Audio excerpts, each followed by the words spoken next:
Muito bem, pessoal, e neste episódio da série Aliança, aqui em Bibotalk.com, a gente vai pular um pouco a cronologia dos fatos e dos acontecimentos e vamos para um profeta que na nossa Bíblia está lá nos profetas menores, que é Jonas. E aí você já deve saber, você viu no título do episódio, o porquê a gente fez esse corte, né? Por que a gente já tá pulando do cronista aqui para Jonas? Porque a gente teve a oportunidade de gravar com o pastor Carlos Vailate. Seja bem-vindo ao Bibotalk, pastor. Obrigado, Bibo. Obrigado também, agradeço aí uma boa tarde, bom dia, enfim, um olá para todos os ouvintes aí do Bibotalk e muito obrigado pelo convite para participar desse momento, viu, Bibo? Que isso, pastor. A galera tem pedido. É claro que o pessoal às vezes te pede aqui porque eles querem ver aquelas discussões lá do Vejam Só, né?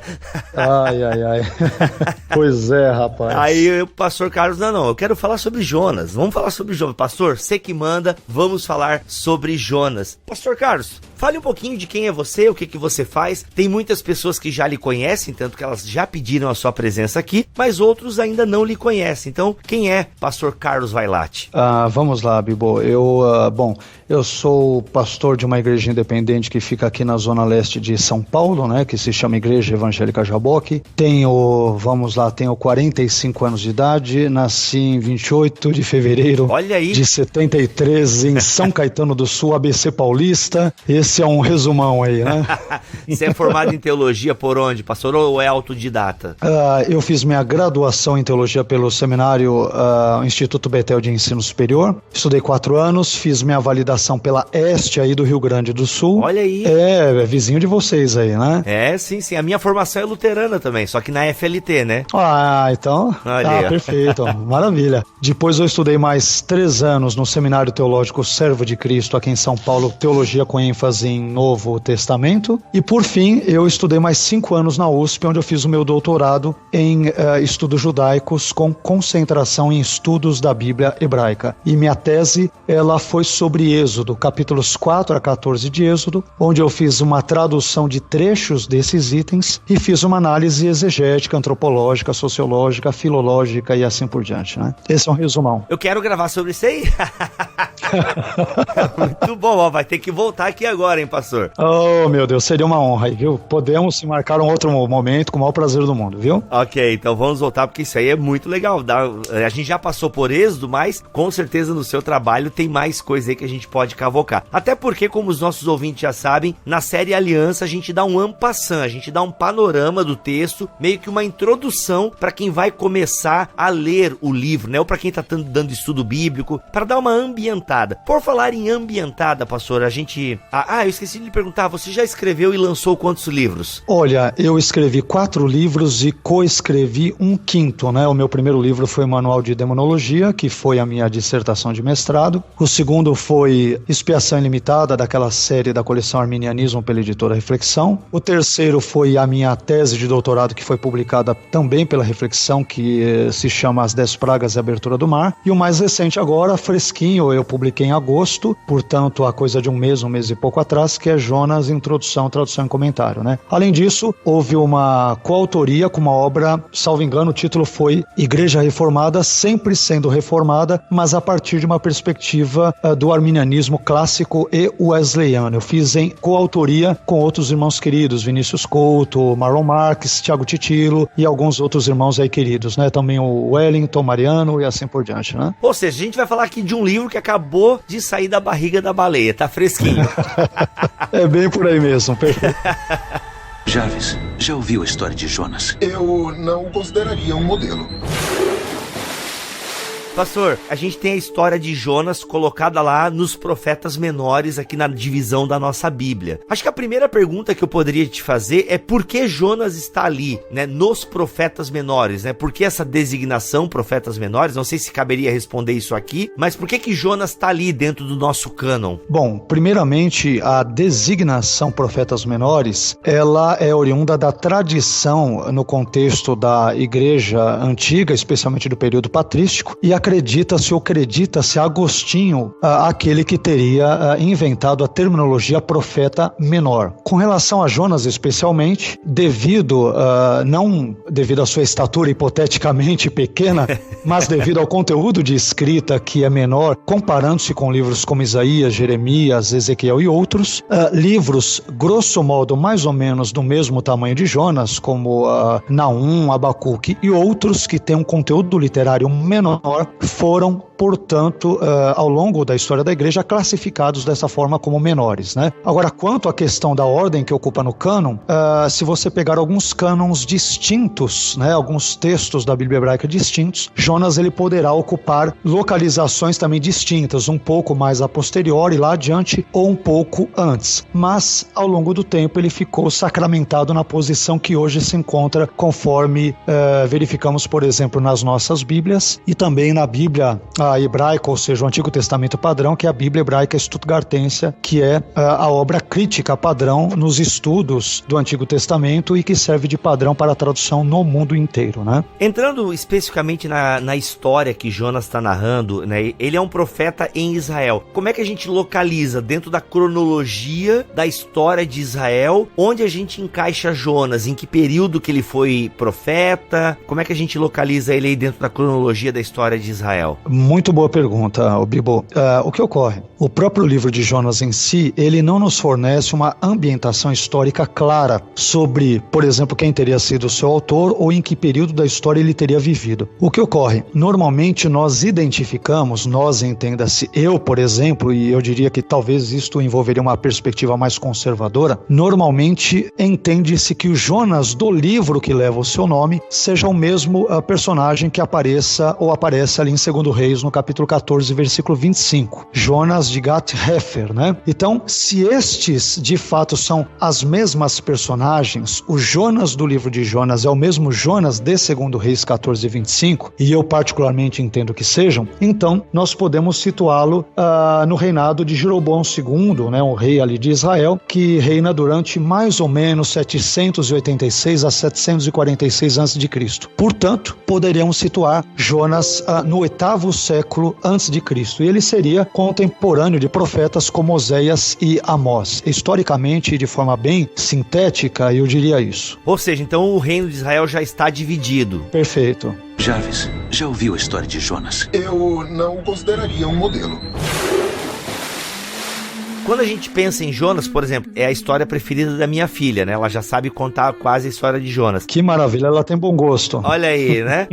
Ela tem um quadrinho, cara, tem um quadrinho da editora 100% Cristão, e é um quadrinho muito legal, bem ilustrado, e aí eu comecei a ler o quadrinho com ela, sabe? E ela foi lendo e tal. Claro que a gente vai fazendo adaptações pra criança e tal, mas a gente, quando pensa no profeta Jonas, a gente já lembra direto de Nínive. Com base, então, nessas informações, é isso mesmo? Eu posso reduzir o ministério de Jonas a uma profecia que ele vai trazer ao povo de Nínive, ou eu consigo, não, o ministério de Jonas é um pouco mais do que isso? Então, o ministério de Jonas, ele é um pouquinho superior a isso, né? Como nós comentamos agora há pouco, segundo, aqui eu vou entrar em algumas questões um pouco da tradição judaica, se você me permite, né? Claro. Mas de acordo com o Midrash, né, uma compilação de histórias em tom homilético sobre Jonas, por exemplo, ele teria profetizado 3 vezes. Na primeira delas, que envolveria 2 Reis 14, 25, ele profetizou a expansão territorial de Israel, e isso de fato ocorreu. Se lermos 2 Reis 14, 25, versículo 24, 26, ali no seu entorno, nós veremos que isso de fato ocorreu. Em segundo lugar, ele teria também profetizado a destruição de Jerusalém ao reino do sul, Judá, caso seus habitantes não se arrependessem. Isso nós já não encontramos claramente nas escrituras, que fique claro, né? E a terceira profecia já encontramos que envolve a destruição de Nínive. Então, quando lemos o texto de 2 Reis 14, percebemos que ele foi um profeta bem sucedido na sua profecia, porque ele profetiza de fato a expansão territorial de Israel, e no contexto de 2 Reis 14 ela ocorre. E no caso da destruição de Nínive, há discussões entre estudiosos de um viés, talvez eu diria um pouco mais liberal ou não. Alguns dirão que a profecia dele não se cumpriu, outros dirão que se cumpriu, e aí eu diria que isso envolve entendermos se ela foi uma profecia contingencial e condicional ou não, como eu entendo que no caso fora. Se ela foi contingencial ou condicional, portanto ela se cumpriu, né? Quando tu faz essa distinção contingencial e... ou condicional. Quer explicar um pouco mais para nós? Claro, vamos lá. Eu diria o seguinte, na minha leitura, na maioria das vezes, sem medo de errar, em que profecias ocorrem no Antigo Testamento, elas têm um tom contingencial ou condicional. São as mesmas expressões, estou me valendo de uma expressão sinonímica, né? Então o que ocorre? Quando Deus diz algo vai ocorrer, este algo, apesar de este elemento condicionante não estar explícito, por exemplo, em Jonas, ele pode ser inferido à luz de todo o seu contexto. Ou seja, quando ele diz, olha, daqui a 40 dias Nínive será destruída, entenda-se, ela será destruída se e somente se vocês, ninivitas, não se arrependerem. Aliás, isso nós podemos depreender de Jonas capítulo 4, versículo 2, onde Jonas diz que ele conhece a Deus, ele diz que, olha, Deus é um Deus clemente, misericordioso, se arrepende do mal. Então, em outras palavras, Jonas sabia que a sua profecia estava condicionada no seu cumprimento ao arrependimento ou não dos ninivitas. É isso que eu quero dizer com uma profecia condicional ou contingencial que, na minha leitura, a maioria esmagadora das profecias bíblicas, especialmente veterotestamentárias, elas se enquadram exatamente nessa categoria. Jarvis, já ouviu a história de Jonas? Eu não o consideraria um modelo. Quando a gente fala então de autoria e data, a gente pode falar o que acerca de Jonas? Bem, data a gente pode imaginar, né? Mas como é que tu definiria na discussão que você traz? Como é que a ortodoxia cristã geralmente se posiciona na autoria e data do evangelho? Por que não?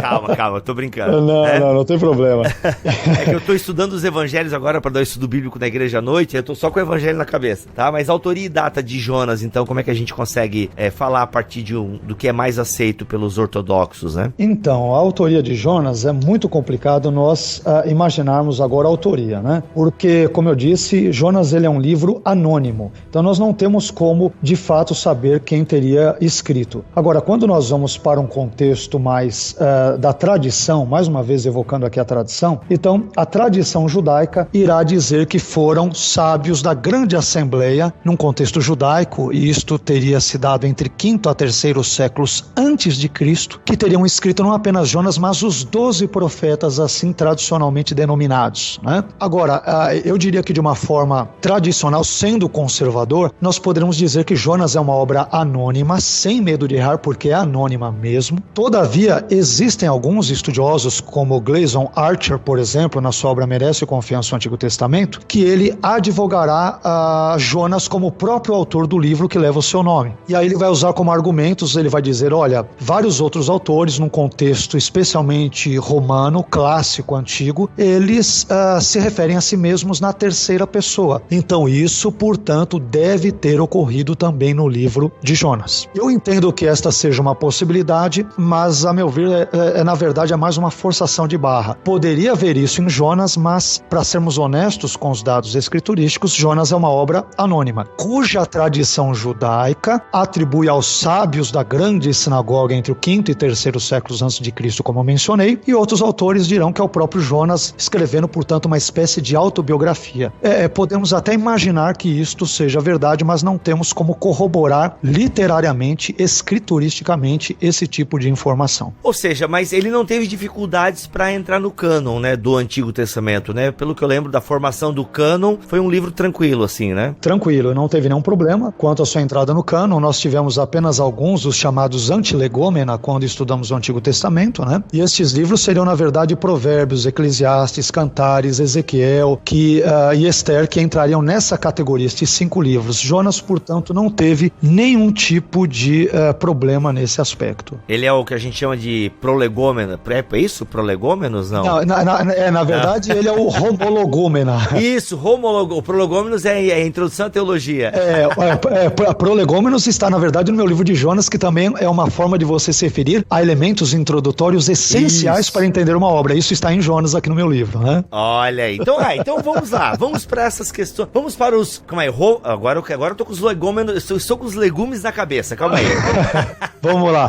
Os prolegômenos é uma referência técnica a elementos introdutórios essenciais para compreender qualquer assunto. Qualquer assunto. Ótimo. Homologúmena, em termos bíblicos e teológicos, refere-se aos livros acerca dos quais os judeus, por exemplo, no nosso caso, estudando o Antigo Testamento, tiveram um mesmo parecer, homos, um mesmo parecer acerca, por exemplo, da sua canonicidade. E os antilegômena são aqueles livros acerca dos quais houve dúvida ou discussão acerca da sua canonicidade. Jonas se enquadra nos homologúmena. Olha aí.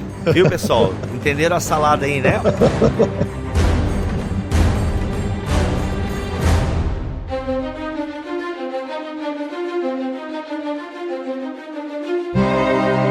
Falando então agora dos prolegômenos de Jonas. A questão de gênero entra aí nos prolegômenos? Entra perfeitamente. Porque essa é a grande... Assistindo o filme dos Vingadores, né? A gente percebe lá que o Tony Stark quer fazer exegese e ele pergunta pro Jarvis: Jarvis, você conhece a parábola de Jonas, né? Uhum. E o Jarvis diz que conhecia e fala: isso não é uma boa ideia. E o Tony Stark então entra lá no meio daquele bicho, daquele Chitauri lá, daquele bicho gigante do Chitauri. Ou seja, essa questão do gênero é bem discutida na academia. Ou não é mais, e eu tô atrasado na discussão, mas qual é o gênero literário de Jonas? Olha, você tocou num ponto nevrálgico aqui da situação, tá? Quando eu tiver, enfim, eu não sei, se você tiver a oportunidade de ler o livro, ou os queridos ouvintes também que agora nos escutam, eu creio que a minha obra em português é aquela que mais trabalha detalhadamente esse assunto. Eu sugiro, para você ter uma ideia, 16 possibilidades de gêneros literários para Jonas, né? 16 e, na verdade, acabo adicionando o meu, 17º, para ajudar ainda mais o meio de campo, né? Caraca! Então, o primeiro deles, eu coloco em ordem alfabética, né? Seria alegoria. Muitos estudiosos, inclusive no ambiente onde eu estudei na USP, eles tendem a ver Jonas como sendo uma alegoria, ou uma parábola, né? O problema com essa leitura, Bibo, é que, por exemplo, tem pessoas que veem o seguinte: olha, Jonas, ele representa a nação rebelde de Israel que se rebelou contra Deus e, portanto, amargou o cativeiro, e Jonas a representaria. O mar representa os gentios, o grande peixe representa a Babilônia, os 3 dias e 3 noites representam o momento dos 70 anos de cativeiro. O problema é que você desconstrói a linguagem do texto, né? Então eu não entendo que esta seja a melhor interpretação. Eu entendo que Jonas, ele pertence, essa é uma leitura minha, tá? Ele pertence a uma narrativa histórico-biográfica com fortes traços satíricos. É uma coisa bem meio maluca, é uma coisa bem técnica, né? Eu sou muito técnico quando escrevo, né? Tá, antes de tu falar do teu gênero aí, tu já respondeu a pergunta que eu vou fazer, mas eu queria ficar um pouquinho mais, porque assim, eu vou confessar um pecado publicamente aqui. Oh, meu Deus. Mas eu acho muito legal ler Jonas como uma parábola. Tá.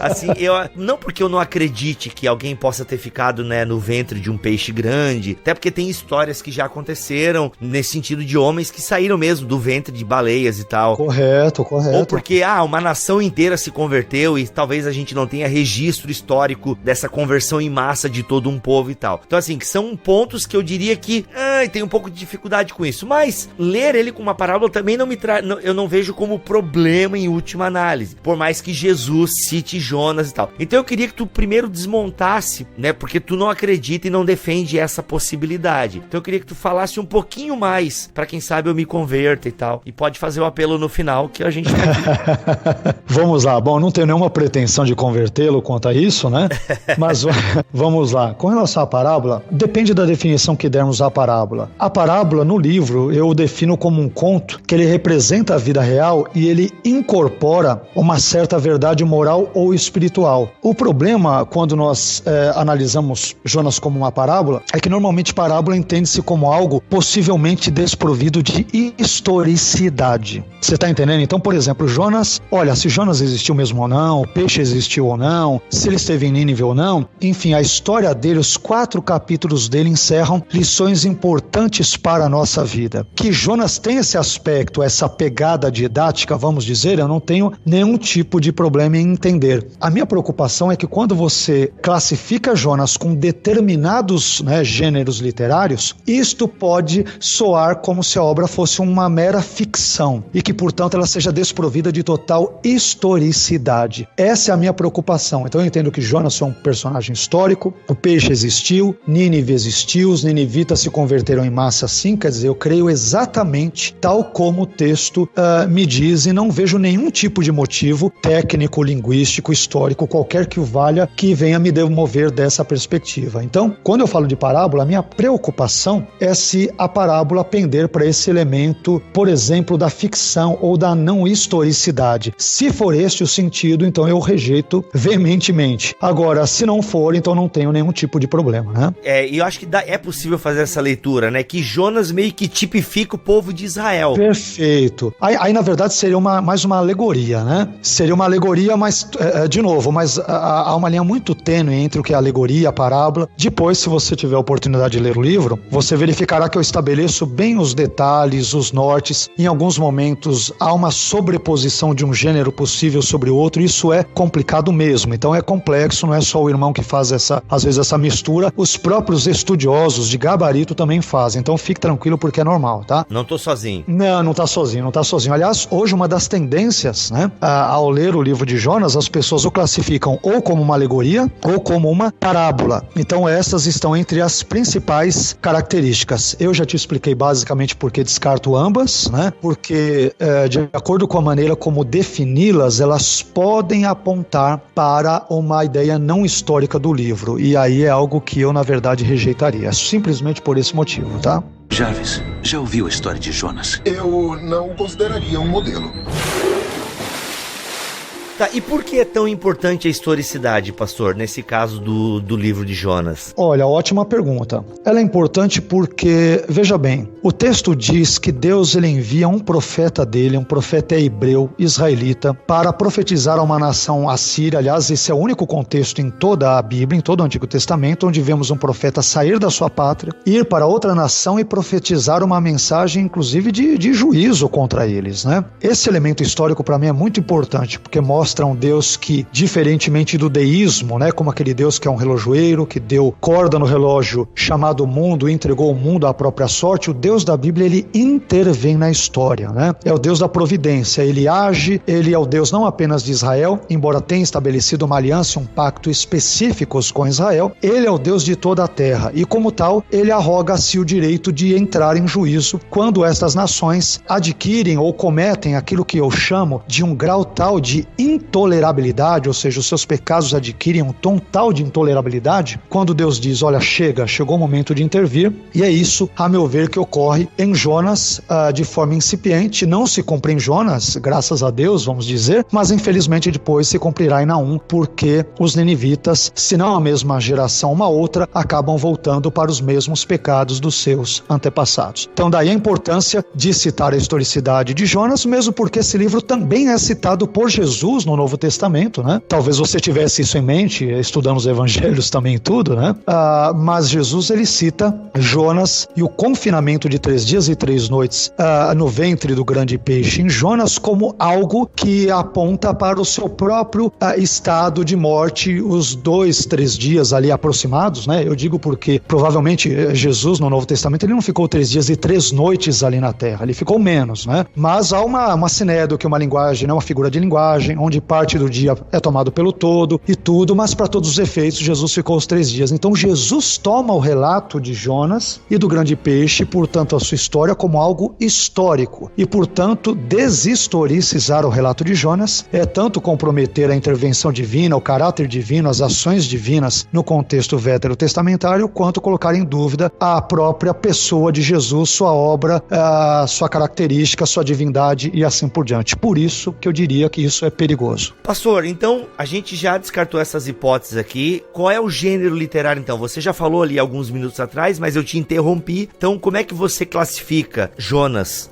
Na minha leitura, Bibo, eu classifico Jonas como uma narrativa histórico-biográfica com fortes traços satíricos, né? Então é uma narrativa histórica, para mim é verdade, ocorreu. Biográfica porque tem como personagem humano central Jonas, apesar do personagem maior de todos é o próprio Deus, o próprio próprio Yahvé, e tem fortes traços satíricos porque nós vemos uma sátira, uma ironia presente em Jonas. Por exemplo, Jonas, que se acha em algum momento ali, na verdade, ao longo dos 4 capítulos, meio que o dono da verdade, um senhor teólogo, Deus ele não lhe permite que ele dê a última palavra. A primeira palavra é a de Deus, a última é a de Deus em Jonas, e eu diria que Deus ele funciona como uma espécie de um grande rabino que ele coloca Jonas numa encruzilhada e o deixa sem resposta. Talvez para chamar a atenção dos leitores e ouvintes e dizer, olha, e vocês seguirão ao lado de quem? De Deus? Deus é que tem a razão ao amar todas estas pessoas aqui, os ninivitas e assim por diante, ou Jonas que se preocupa mais com plantas, com coisas mais efêmeras e assim por diante. Então, essa é uma questão bem importante que eu aventaria nesse momento, né?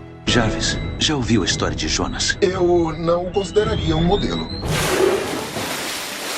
Pastor, antes da gente entrar na mensagem do livro em si, a gente tá ainda nos prolegumes aqui, né? A gente tá na salada, nos prolegumes aqui. Ok. É legal até porque quem quer ler a mensagem vai ler o livro. Se você nunca leu o livro de Jonas, você tem a oportunidade de ler agora depois desse podcast. Mas é aquilo que eu falei no começo, e a gente até conversava off-topic aqui. Jonas é um livro, né? É um livro bíblico que suscita na alta crítica e até mesmo os críticos da Bíblia, ele suscita algumas perguntas, tipo, o cara vai pra Nínive, aí ele fica na barriga de um peixe, aí o peixe vomita ele de novo em Nínive, e aí ele prega, tipo, o cara vai lá, prega pra outro povo, pregou em que língua? Como assim? O povo inteiro, o rei de Nínive, todo mundo se converte? Então, geralmente, essas coisas, a gente precisa dar uma resposta, às vezes, pra isso. Como é que a gente... Bem, eu nem lembro quais são as dificuldades, né? Quais são? O grande peixe e a conversão em massa, ou melhor, a conversão de uma nação inteira. E se a gente tem alguma coisa que suporta, né? Que possa dar uma comprovação pra esse fato. Porque a gente tá falando de uma nação inteira que se converte, como isso? É verdade, Bibo. O que ocorre? A sua pergunta, ela tem muitas faces. Se eu fosse respondê-la detalhadamente, eu demoraria muito tempo, né? Então eu vou tentar ser ultra sintético, e se eu me delongar aí demais, por favor, me dá um freio aí, me dá um corte, não tem problema, tá? Pode deixar. Vamos lá. Primeiramente, quais são as críticas constantes feitas contra a historicidade do livro de Jonas? Existem 5 críticas principais. A primeira delas é o relato do grande peixe. Então, como você muito bem colocou, como assim a ideia de que um peixe teria engolido Jonas e tal, ele não morreu? Normalmente, esse grande peixe, e o texto hebraico usa essa expressão, Dag Gadol, que quer dizer grande peixe, ou um peixão, é exatamente, literalmente o que diz o texto hebraico. Quanto à espécie, a natureza deste peixe, eu cito no meu livro de Jonas, no meu comentário, pelo menos 6 possibilidades. Ele seria um monstro anônimo que vive no fundo do mar e ali se alimenta, uma baleia, um cachalote, uma garoupa, Jacques Cousteau, o antigo Jacques Cousteau, oceanógrafo, não sei se você conhece, ele defendia essa perspectiva, um leviatã ou ainda um tubarão, mais especialmente aquele conhecido como megalodonte. O filme é horrível, inclusive, o filme é bem ruim. Pois é. Pois é. Então, essa seria a questão. Agora, em tempos mais recentes, nós tivemos 2 casos de pessoas engolidas por grandes animais marinhos, um cachalote no caso, que é o caso do americano Marshall Jenkins, em 1771, e o outro caso é o do britânico James Bartley, em 1891, que é conhecido popularmente como Jonas moderno, né? E nesse caso, o caso de James Bartley, você pode pesquisar lá, embora muitos sejam críticos, não aceitem isso, duvidem, enfim, mas ele é engolido por um peixe. No dia seguinte, os marinheiros resgatam ele lá no ventre do animal, ele está agonizando nas suas vísceras e depois de poucas semanas ele recobra totalmente a sua consciência, fica bem e tudo. Então nós temos algo documentado disso na história. Estou sendo bem rápido, tá? O segundo caso envolveria o tamanho de Nínive. Peraí, como que Nínive é uma grande cidade? Como diz o hebraico, Ir Gdolá, uma grande cidade. Quando nós analisamos, estudiosos como Felix Jones, que ele fez trabalhos de escavações e tudo, ele disse que Nínive tinha uma circunferência total de 12 quilômetros e 70 metros. Outros estudiosos, Thompson e Hutchinson, eles vão dizer, não, tinha 10 quilômetros 907 metros, ou seja, há uma distinção aí de 1 quilômetro mais ou menos com os dados de Jones. Agora, existe um historiador grego, Diodoro Sículo, que ele vive no 1º século a.C., de 90 a 30 a.C., e ele vai descrever Nínive como uma cidade que tinha 96 quilômetros de circunferência, portanto era uma mega cidade, né? E aí, segundo outro estudioso, Heródoto, ele vai dizer o seguinte, olha, a caminhada de um dia, uma expressão que a gente encontra vez por outra na Bíblia, né, o dia da jornada de um dia, aquela coisa toda, seria, segundo Heródoto, o equivalente a 32 quilômetros. Ora, Se Nínive era uma cidade de 3 dias de caminhada, aí um homem normalmente caminhava 32 quilômetros, um homem vigoroso, robusto naquele período assim caminhava, então os 3 dias de caminhada eles dão exatamente os 96 quilômetros que foram ali indicados por Diodoro Sículo. Então eu creio que isto seja possível, de modo que a gente possa também descartar essa característica. Um terceiro elemento é a língua em que Jonas pregou. Bem, aí nós temos algo realmente complicado, mas vamos lá. Primeiro, ele pode ter pregado numa língua desconhecida dos ninivitas, mas foi compreendido miraculosamente por eles. Uma espécie daquilo que eu chamo no livro de um milagre proto-pentecostes, aquilo que ocorreria em Atos 2, né? Talvez, eu não estou dizendo com todas as letras, mas possivelmente, é uma hipótese, isso pode ter ocorrido. Segunda hipótese, Jonas ele pregou em hebraico, mas contou com a ajuda de um tradutor. É possível, mas não há nenhum elemento disso no texto, mas é uma possibilidade. Ele poderia ter se apresentado como um mensageiro na cidade, e aí quem sabe o mensageiro receberia uma interpretação, alguma coisa assim, né? Corretíssimo. Isso é absolutamente possível e razoável de se entender. A única preocupação quanto a isso é que nós não temos nenhuma evidência clara e contundente no texto, né? Então, para nós sermos honestos, então, todas as possibilidades eu avento no texto, as questões mais complexas e difíceis eu trabalho todas elas no texto, né? Todas. E depois, uma vez por outra, eu compro a minha ideia e falo, olha, eu sigo mais essa, aquela e tal, né? Mas são informações plausíveis. Então, Jonas pregou em hebraico, mas teve a ajuda de um tradutor, é absolutamente plausível. Terceira explicação, ele pregou em aramaico. O aramaico, na época, era a língua franca do mundo, então é possível que ele tinha pregado ali, tivesse pregado em aramaico. E a quarta explicação é que Jonas, ele pregou em algum outro idioma, não mencionado na Bíblia, mas que deveria ser aparentado de algum modo com o idioma ninivita, uma espécie de um idioma aparentado com o assírio, ou com o acádico, alguma outra língua que não nos é revelada pelo texto bíblico. Mas resumindo, é absolutamente plausível que ele tenha pregado, por exemplo, em aramaico, ou tenha pregado em hebraico com auxílio de um tradutor, de um escriba na época, alguém que teria auxiliado. É possível, tá? Jarvis, já ouviu a história de Jonas? Eu não o consideraria um modelo. Basicamente é isso. E em quinto lugar, a conversão em massa dos ninivitas. Isso. Eu não vejo nenhum problema, porque assim, o nome de Nínive, Ninua, em assírio, quer dizer cidade do peixe ou lugar do peixe. Então, se eu levar isso em consideração, a adoração dos ninivitas de Nanche, que era a deusa peixe principal, a principal divindade da cidade. O fato de haver um mito bem difundido de que Nínive fora fundada por um deus peixe. Então, se eu somar todos esses elementos, eu imagino que o fato de Jonas ter sido vomitado em Nínive deve ter chegado à população da cidade, isso deve ter se espalhado como notícia e facilitou a penetração e a absorção da mensagem. Deus agiu como uma espécie de um missionário transcultural, vamos assim dizer, né? E ao fazê-lo, isso facilitou a absorção e a recepção da mensagem de Deus naquele contexto. Então não tenho nenhum problema com nenhuma dessas críticas que são feitas contra a historicidade do livro ou de eventos nele relatados, né? Nínive é a capital da Assíria. Ou seja, se é a capital da Síria, né, ou foi a capital da Síria, Nínive existe ainda hoje, não? Hoje equivale às regiões mais ou menos próximas a Mossul, no Iraque, que curiosamente é uma das cidades mais violentas do mundo hoje, tal como era no passado na época de Jonas. Olha que detalhe curioso, né? Mossul hoje ele é classificada, né, a cidade como uma das mais violentas do mundo, assim como era na região próxima, mais ou menos a Nínive, há cerca de 2.800 anos atrás, quando foi a época do profeta Jonas. Caraca, olha aí, velho. Pois é. Muda-se o mundo, mas as épocas e os eventos continuam o mesmo, né? Olha só, e quem vai ser Jonas agora lá, hein? Boa pergunta. Então assim, pastor, voltando pra Nínive do Jonas lá, a capital da Síria, certo? Ou seja, se é uma capital, subentende-se que é uma cidade. Eu não sei se o conceito de capital naquela época é o mesmo conceito de capital hoje em dia, mas... Não. Não? Não necessariamente.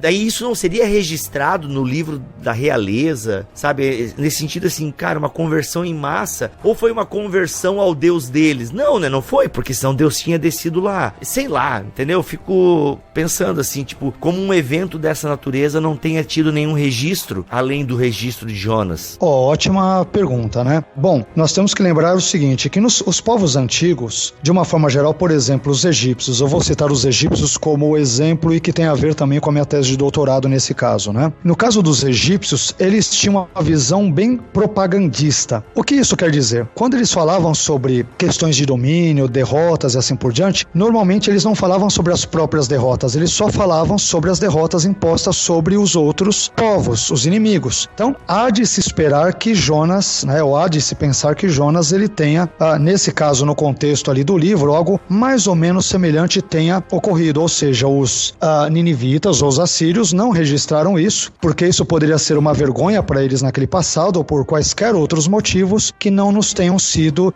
deixados. Então eu diria de forma resumida isso daí, Bibo. Pastor, pra gente caminhar no final, eu sei que você, querido ouvinte, já deve estar falando, mas gente, é um en passant, e até pra você, quem sabe aí, prestigiar o autor, né, e a reflexão não tá pagando nada pra nós. A reflexão nunca paga nós, Pastor Carlos, fala de nós lá. Poxa, fala pra Carol. Eu vou falar com a Carol, com o Wellington lá, vou brigar com eles lá, viu? O Wellington tá ligado pro Wellington também não ajuda a gente, né? Não, mas não é outro Wellington, o Wellington, não é o Mariano. Tá, outro Wellington. É outro Wellington, que é o braço direito dela lá, muito gente boa também, que auxilia, eu vou dar um toque pra eles, pode deixar. Vai dar moral pra nós, tá? Os filhos da moral. Então assim, aí até pra você prestigiar também um autor nacional, é legal você até adquirir o livro, caso você queira dar estudos bíblicos na sua igreja, tá? Então já perceberam que não é patrocinado, mas a gente não tem tempo de fazer aqui um pente fino do livro. O que é fundamental quando a gente fala em livro de Jonas, Pastor Carlos?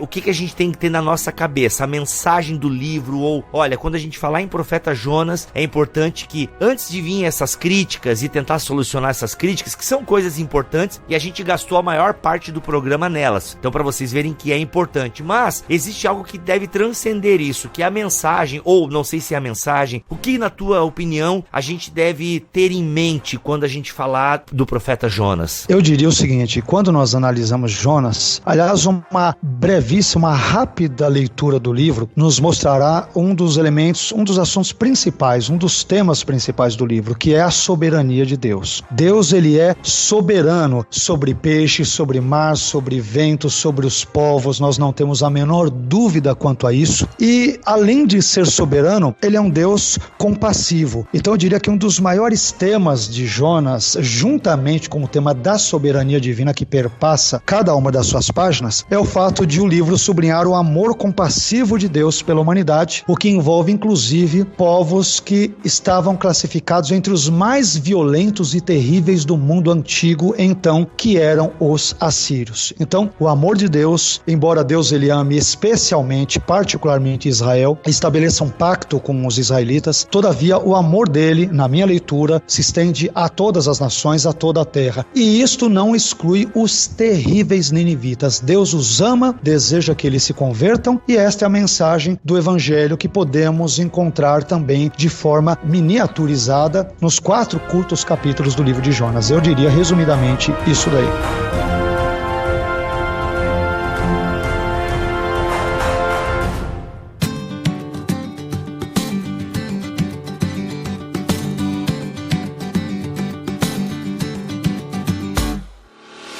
Gente, foi aí só uma introdução eu tô com o evangelho de Jonas, por que eu tô com o evangelho? Tem evangelho? Onde tá o evangelho aí no livro de Jonas? É isso aí, né? Que você acabou de falar. E a gente pode dizer que esse é o evangelho no livro de Jonas? Não tem aquela leitura que o pessoal faz? Onde está o evangelho em Deuteronômio? Onde está o evangelho em 2 Reis? Então o evangelho em Jonas estaria nisso que você acabou de falar. Sim, perfeito. Aliás, tem um detalhe. Tem Jesus, nós vemos no Novo Testamento, nos evangelhos sinóticos, né, especialmente em Mateus e Lucas, ele vai citar o sinal do profeta Jonas, né?